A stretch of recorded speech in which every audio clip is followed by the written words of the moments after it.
Hello दोस्तों, आपका स्वागत है आपके ही चैनल स्टडी अड्डा में। इस लेक्चर में हम देखेंगे मुख्य पर्यावरण सम्मेलन, समझौते और रिपोर्ट।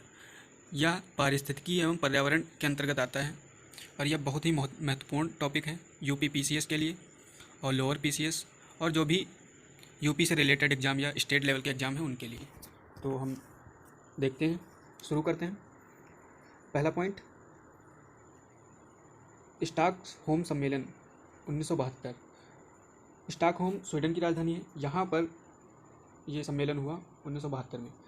इसके मुख्य पॉइंट हैं, इसको स्टॉकहोम सम्मेलन को पर्यावरण का मैग्ना कार्टा कहा जाता है और इसी में UNEP united nation environmental programme की स्थापना की गई, जिसका मुख्यालय नैरोबी जो केन्या में है, जिसका मुख्यालय नैरोबी में है। और इसी सम्मेलन में डिसाइड किया गया कि 5 जून को पर्यावरण दिवस के रूप में मनाया जाएगा। इसकी 20वीं वर्षगांठ पर पहला पृथ्वी शिखर सम्मेलन हुआ 1992 में। और ये इसको रियो समिट भी बोलते हैं क्योंकि ये रियो डी जनेरियो में हुआ था, जो ब्राज़ील का शहर है। और इसी में एजेंडा 21 को शुरू किया गया। यहाँ पर एजेंडा 21 का मतलब है 21वीं शताब्दी। अगला UNFCCC, United Nations framework convention on climate change. यह 1992 में अस्तित्व में आया और 1994 में प्रभावी हुआ और 1994 से ही यह प्रत्येक साल इसका जो समिट थी वो होने लगी। और इसी के तीसरे FCCC के तीसरे समिट में क्योटो प्रोटोकॉल के बारे में जो है विचार विमर्श किया गया। अच्छा, इस UNFCCC का उद्देश्य क्या था? तो इसका उद्देश्य था ग्लोबल वार्मिंग की चुनौती या क्लाइमेट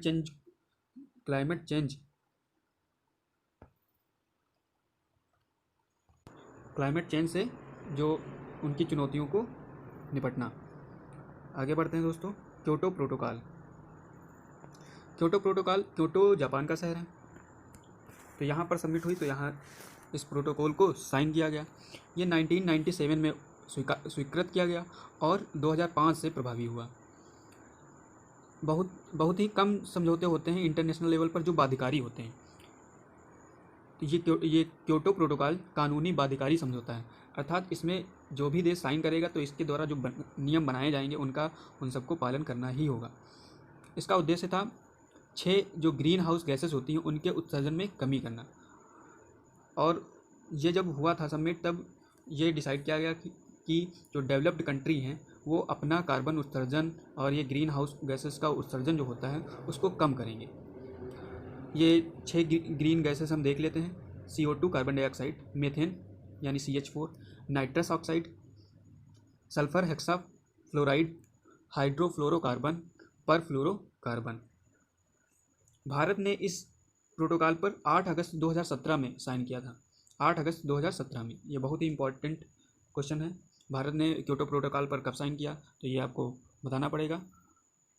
8 अगस्त 2017। आगे बढ़ते हैं। जोहान्सबर्ग पृथ्वी सम्मेलन।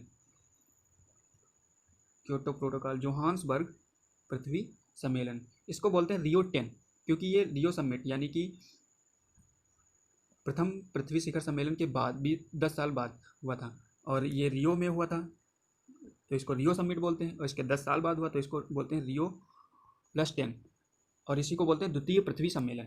ये 2002 में हुआ। इसका कोई खास उद्देश्य नहीं था। जो पहली समिट हुई थी रियो समिट, उसकी समीक्षा करना था कि क्या उसमें सुधार हुआ है और क्या आगे हम सोच सकते हैं। फिर आगे कानकुन सम्मेलन। कानकुन मैक्सिको में एक जगह है और यह समिट 2010 में हुई। इसमें एक ही इम्पॉर्टेंट पॉइंट है कि GCF ग्रीन क्लाइमेट फंड बनाने का इसमें सभी देशों ने प्रतिबद्धता जताई, जो $100 अरब का था।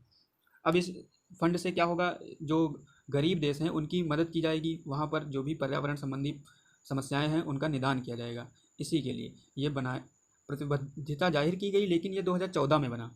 ये GCF जो है ये 2014 में बना। अब एक समिट हुआ मरुस्थलीकरण पर, UN समिट। ये ब्यूनस आयर्स में हुआ 2000 में। और इसको बोलते हैं UNCCD, united nation convention to combat desertification. अब इस समिट में जो पर्यावरणविद थे उन्होंने विवेचना की कि अगर मरुस्थलीकरण को रोकने के प्रयास ना किए गए तो 2050 तक 70% धरती जो है वो रेगिस्तान में कन्वर्ट हो जाएगी। और दूसरा पॉइंट यहाँ पर निकल कर ये आता है कि 41% धरती जो है वो पानी से सूख चुकी है। आगे बढ़ते हैं दोस्तों। अब तक का सबसे गर्म साल जो रहा है 2016 रहा है, और दूसरा सबसे गर्म साल रहा है 2019 जो पीछे बीत चुका है, और सबसे खतरनाक साल पूछा जाए तो 2020 जो चल रहा है कोरोना के चक्कर में। जिनेवा प्रोटोकॉल ये 2025 में साइन की गई, 2025 में, और इसका उद्देश्य था रासायनिक और जैविक हथियारों का निषेध। अर्थात जो देश रासायनिक और जैविक हथियारों का गलत इस्तेमाल करते हैं, या आपने देखा होगा वर्ल्ड वार 2 में जापान ने चाइना में प्लेग के बैक्टीरिया को फैला दिया था।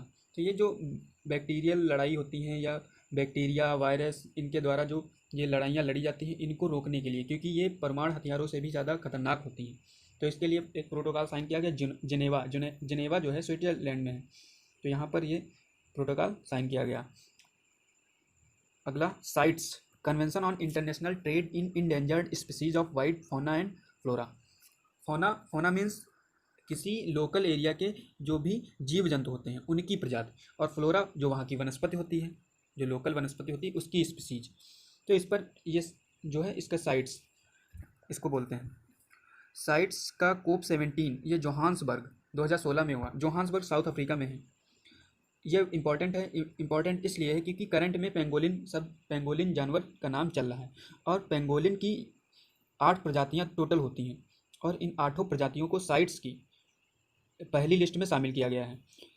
दोस्तों साइट्स की जो कई लिस्ट होती हैं उसका सबका अलग अलग मतलब होता है। जैसे लिस्ट 1 है तो इसका मतलब ये है कि जैसे इस लिस्ट में जो भी जीव जंतु शामिल हैं उन पर दूसरे देशों में अगर जो भी जानवर हैं या जो भी वनस्पतियां हैं दूसरे देशों में अगर जो ले जाई जाती हैं तो उन पर बहुत ज़्यादा रेस्ट्रिक्शन होगा, वो गैरकानूनी होगा और उस पर बहुत कड़ी कार्रवाई की जाएगी। इस प्रकार से आगे बढ़ते हैं। ओजोन परत संरक्षण हेतु जो भी कन्वेंशन समिट या समझौते हुए हैं उनको देख लेते हैं। वियना कन्वेंशन 1985, वियना ऑस्ट्रिया की राजधानी है, तो ये 1985 में हुआ। इसमें डिसाइड किया गया कि जो भी ओजोन परत को नुकसान पहुंचाते हैं, ऐसे तत्व जो भी या ऐसे गैसेस जो भी ओजोन लेयर को नुकसान पहुंचाती हैं, उनके बनने में, उनको रोकने में कटौती की जाएगी। जैसे क्लोरोफ्लोरोकार्बन, हाइड्रोक्लोरोफ्लोरोकार्बन, मेथेन ब्रोमाइड, ये सब ओजोन परत को बहुत ज़्यादा नुकसान पहुंचाते हैं, तो इनको रोका जाएगा, ऐसा वियना कन्वेंशन में कहा गया। अगला है मॉन्ट्रियल समझौता 1987। दोस्तों इनके साल बहुत इंपॉर्टेंट हैं, यही आपको याद करने होंगे, तो आप लिख भी सकते हैं या जैसे भी चाहें वैसे, इनके साल ही बहुत इंपॉर्टेंट हैं, यही पूछे जाते हैं। तो मॉन्ट्रियल समझौता, मॉन्ट्रियल कनाडा में एक समझौता हुआ। मॉन्ट्रियल कनाडा का शहर है, तो वहाँ पर समझौता हुआ। तो ये 1987 में हस्ताक्षर के लिए खोला गया, लेकिन 1989 में प्रभावी हुआ। अब इसी 1987 में डिसाइड किया गया कि 16 सितंबर को ओजोन परत संरक्षण के बारे में जानकारी देने के लिए इस दिन से ओजोन परत संरक्षण दिवस मनाया जाएगा। आगे पढ़ते हैं। ये लास्ट पॉइंट है किगाली समझौता, यह 2016 में हुआ, बस इसका सन ही इंपॉर्टेंट है। अगला है बर्टलैंड रिपोर्ट 1987। इस रिपोर्ट को हमारा साझा भविष्य रिपोर्ट के नाम से भी जानते हैं, और इसी में सबसे पहले सस्टेनेबल डेवलपमेंट का कॉन्सेप्ट दिया गया था। सस्टेनेबल डेवलपमेंट का मतलब क्या होता है दोस्तों? इसका मतलब ये होता है कि हम जो भी योजनाएं वर्तमान में बनाते हैं उनका हमारे भविष्य पर कोई बुरा प्रभाव ना पड़े। ऐसी योजनाएं बनाएं जिनका हमारे भविष्य पर बुरा प्रभाव ना पड़े, यही इसका मतलब होता है। और फिर 1992 जो प्रथम पृथ्वी शिखर सम्मेलन हुआ, उसमें भी इस पॉइंट पर डिस्कशन किया गया, और ये बहुत ही इम्पॉर्टेंट टॉपिक है सस्टेनेबल डेवलपमेंट। तो दोस्तों अगर जो लेक्चर पसंद आया हो तो इस चैनल को सब्सक्राइब करिए, लाइक करिए और शेयर करिए। धन्यवाद।